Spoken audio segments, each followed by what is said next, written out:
அவள் ஒரு பெண்தான், அவளும் ஒரு பெண்தான். நான் கடந்து கொண்டிருக்கும் பாதையை அவளும் கடந்துதான் வந்தாள்.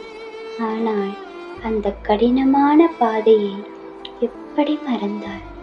1000 முட்கள் மேல் தன் காலில் இரத்தம் வழிய தன் நெஞ்சில் சுமக்கவே முடியாத கணத்தை சுமப்பது போல் ஒவ்வொரு நாளும் அவ்வளவு வலியையும் வேதனையும் கடந்து வந்தாள். எப்படி மறந்தாள் அந்த வழியை? அவளைப் போல் தன் வீட்டிற்கு வந்த மருமகளை, அவள் கடந்து வந்த பாதையை, அந்த வழியை அறிந்தும் அதே வழியை அவளே கொடுக்கிறாள். பெண்ணிற்குள் இருக்கும் வழியை அறிந்தும் அதை ரசித்து கொடுக்கிறாள்.